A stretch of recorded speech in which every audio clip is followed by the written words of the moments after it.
This month's theme is becoming. I've heard many of you say that being a Unitarian Universalist and part of this congregation helps you become your best self. Our 7 UU principles and the sources of our faith and participation in this congregation act as guides and resources as we create meaning and purpose throughout our days. This past year has impacted all of us and people of every age, race, nationality, gender, class, geographic location, religion, you name it. We've all been touched by the pandemic in multiple ways. It has tested us, frightened us, worn us down, made us resourceful, and taught us. After a year, there are some things that were once unfamiliar that have become familiar. Our lives have moved inward due to the need of physical distancing, and our sense of days and time has become distorted by the lack of patterns that used to define many of our lives. It feels important to slow down, recognize, and reflect on the toll and the insights of the year. And it also feels critical to name that overall, the people connected to this congregation are okay. You've remained housed and fed and connected. No one in the congregation has died from COVID. Only one of us has had the virus, if I remember correctly, and those who were employed prior to the pandemic have remained so. In an article titled Reflections on the Pandemic 1 Year Later, Malcolm Venable writes, COVID-19 is a cruel disease with a dark irony attached. COVID illustrated how interconnected we are, how our actions impact other people, how we can't function without other human beings, yet demanded we stay apart. It has handed us a lead blanket of difficult feelings, grief, loss, overwhelming sadness, stress, frustration, even anger that a catastrophe of this magnitude could happen in the so-called most developed country in the world. He continues, we cannot and should not let the lessons from this year go forgotten, putting aside the large-scale external systemic issues that need urgent remedying.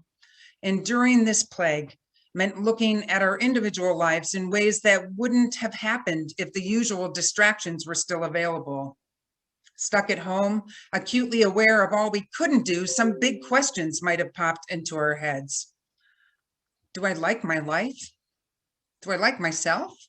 Does the way I spend my time and money bring fulfillment, or am I just sort of floating? What's up with this relationship? For real? Do I have too much stuff? And now with the backdrop of springtime in Minnesota, we can look inward and outward and back in order to reflect on where we've been together and apart. In preparation for today's sermon, I posted the question, reflecting on this past year, what has it taught you and or how have you grown? Over 40 comments followed, which really impressed me because honestly, I doubt I would have taken time to respond to such a question myself. It's a small sample really, but the words of people who posted reflect some of the same sentiments that I've heard from the youth in that video and that I've heard from many of you as well over these past months. On a micro level, people learn new things. There was a deep lesson about our interconnectedness. Relationships were magnified. We've come face to face with our finite and aging bodies, which are a source of pain and beauty, and for many, also mental health challenges. For many of us, our connection to the earth as something we rely on for spiritual grounding and awe has also grown larger, and our recognition of our responsibility to protect the environment is of utmost importance. We found that we're more resilient than we imagined, and we've discovered that when left to our own devices, we may actually like being quiet and leaning into our introverted sides. That might be a push for me, but maybe it resonates with some of you. Arthur Howell, in a piece titled Quarantine Memories, writes, might this pandemic transform us and awaken us to the indispensable essentials of our lives, such as food and shelter and safety and companionship? Might it make us grateful for them and help us shed the inessentials, such as the endless acquisition and improvement that throws us out of equilibrium with the universe? How do we not get thrown out of equilibrium with the universe? Have you had moments of awakening during this period of time? Have you found where your inner courage lives? Mark Nepo, in the reading that Marie read earlier, speaks of our inner effort to stand by our core and the outer effort to face things. This interplay between internal and external has been so profound this year. And as Mark Nepo describes, the inner and outer efforts, they keep informing each other. He says, in essence, each morning we are remapping our place in the world, just like the birds who listen to the birdsong. We locate ourselves daily by the voicing and the interplay of standing by our core and engaging in the art of facing things. And there's so much to face. As we watched history unfold in both beautiful and disturbing ways, we've had time to listen and to watch and to absorb what is happening around us and how we have been changed. With the death of George Floyd alone, not even everything else that's happened, we have come to understand the depth of discrimination and danger for Black and Brown people and the historical racism and white supremacy that plagues this country. So I thought I might share some of the entries that people posted in reply to the question, reflecting on this past year, what has taught you and or how have you grown? And my hope is that by hearing others, your own story will emerge. You will return and remember to what this year has been like for you and what has been its impact on your life. So here we go. A friend who became a single mom during this year wrote, "Sleep deprivation will cause you to lose your whole mind and sense of self." A friend who is a retired minister wrote, "I need people more than I ever realized. Depression sucks." Another person said, "I'm better at taking a breath and treating others with grace. Everyone is grieving something or something lost." So much letting go of perfectionism. How powerful the natural world is. I taught myself the flute, which has been very grounding. A slower pace makes life more full. I have learned I have strength I didn't know I had. How nice it is to mark time with events. That my body is the only one I have, and that though it is aging, it remains my only option.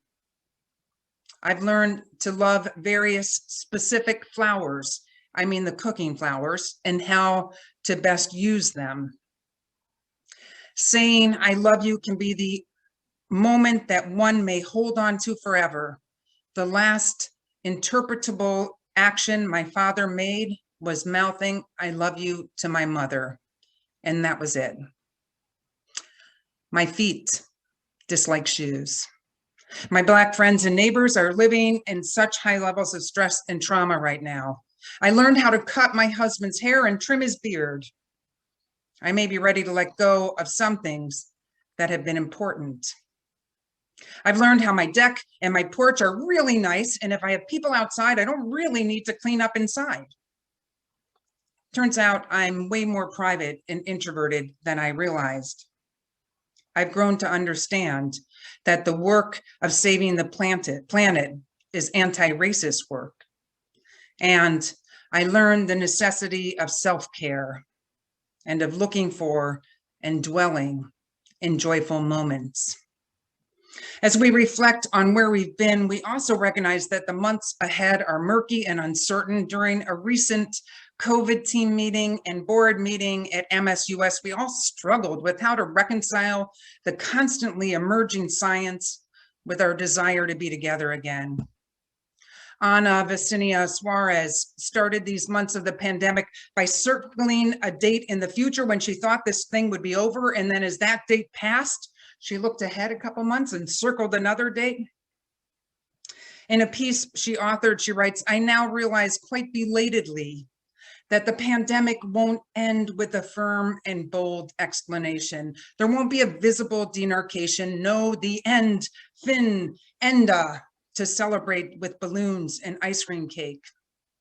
Instead, COVID-19 will be a run-on sentence that may or may not peter out with vaccines, treatment, and community compliance. She continues, in short, our immediate future will be more of a limp than a dash, a crawl, instead of a run. 12 months are more than enough for acclimation and reflection, for surrender and acceptance. Plenty of time, too, for the pinprick of hope to shine through the long, dark tunnel of distress and misery. We can feel that pinprick of hope as spring unfolds and we're able to see loved ones outside again. How will you return to the world as we eventually come back together again? Suarez says, slowly or radically, I'm trying to make a new way for myself, a pandemic comeback, if you will. And like all recoveries, economic or emotional, this demands strong faith and hard decisions. Inching forward, I must decide what to keep and what to discard, what to remember and what to forget. This pandemic should be queried for all it's worth. As with all experiences in life, lessons abound if we are willing to look, if we open ourselves to them.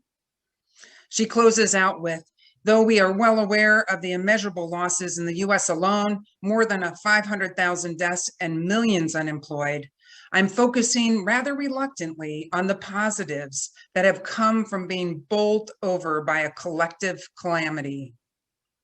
The forced slowness, the newfound appreciation of science, the revived curiosity about nature, the titanium strength of friendships, the power of adaptability, the awareness that control is often an illusion.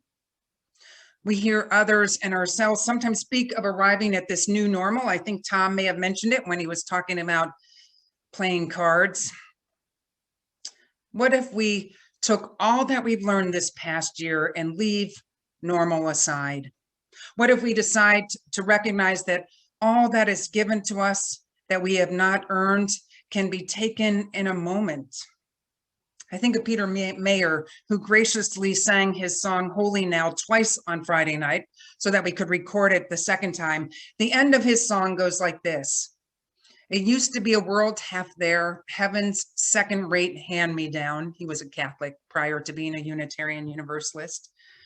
But now I walk it with reverent air because everything is holy now. Can we sustain parts of our life that have forced us to reach for breath, for love, for connection, care, moments of peace and awe and grounding? Reverend Victoria Safford says, our task right now is not to normalize, but it's to consecrate, to make sacred the life we live, our relationships to others, the call for justice, and resolve to act. We have an opportunity to rejoin the exterior world as people who are changed for the better. That's our puppy. This is true only if we take time to acknowledge what has been changed and how we might remap our place in the world. So we have a few minutes, and I thought I would pose the same question to you that I posted on my Facebook page, reflecting on this past year. What has it taught you? And or how have you grown? Chris will help facilitate the conversation, and you can raise your hand once again. You can, oh, I'm going to mute myself sooner more than later so you don't have to hear Reggie. You can raise your hand, you can use the raise hand function, or you can write something in the chat.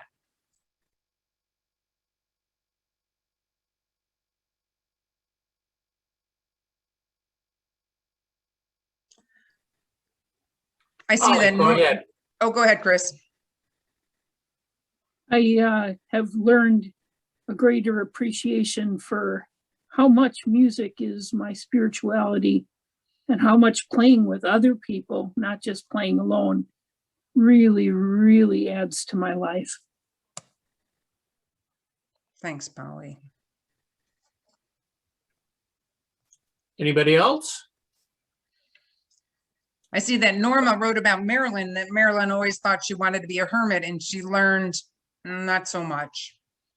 And Pamela wrote, and I find that being alone, I don't really feel lonely. And I see that leaning towards being a hermit is also tempting.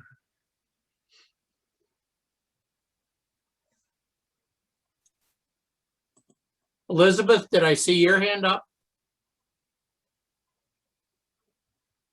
Elizabeth, I Yeah. saw Katie. I unmuted you. So for myself in the last year, a lot of change has happened. I'll keep it brief. So last year I was hospitalized with COVID for 11 days, and I realized how much I've neglected my health and taken it for granted. I was in respiratory failure, so for days, each next breath was very meaningful for me. So I'm very grateful and appreciative for my body and for every day that it works properly for me. I also ended a very destructive relationship, so I have been able to relearn how to be independent again, and that has been very tough and very meaningful. And I am very appreciative for my work that I get to help people every day. And I don't think that I really came to realize this until COVID happened and made everything slow down or stop in some ways, and give me this opportunity to really reflect on my life and what's important and who's important. And yeah, that's it. And I'm thankful for everybody here. Thank you. Thank you, Elizabeth. We're Anybody grateful you're else? here too. Katie. I was reminded certainly of the importance of friendships and relationships, but what I was going to wanted to point out was the importance that I noticed of all the little sort of what you might think of as meaningless interactions of people at the grocery store or whatever, which there were just a lot less of them from staying home and trying to only go shopping when absolutely needed. And then even when you're out, everybody hidden by a mask, and in some cases almost seemed afraid to talk. At least at the beginning, those interactions really dropped off, and it turns out they really make life nice to be able to say hello to people you don't even know. And see their mouths. Say hello back. Jamie, you look like you're trying to say something. I unmuted you. And I muted myself again. Yes, well, I learned that I can be okay being home so much and really enjoy it. I mean, not that I didn't enjoy it before, but as a major extrovert, I never wanted to be a hermit, and like Marilyn, and so it's been good, and there are still lessons coming out of this. So I learned that I can be alone quite a lot, although I'm very grateful for my husband and my cat's companionship. Thank you, Jamie. Pamela wrote, 2020 was when I found MSUS and have found a new community within it and new purpose. Thanks, Pamela. Marie? I would like to say that my siblings and I have been together more via Zoom than we have probably for the last 10 or 15 years. And that's truly been a blessing. Thank you, Marie. Beth Struman reminds us that another one of Peter Mayer's phrases from Blue Boat Home describes the kind of searching we're talking about today. And the line is leaning over the edge in wonder. Thanks, Beth.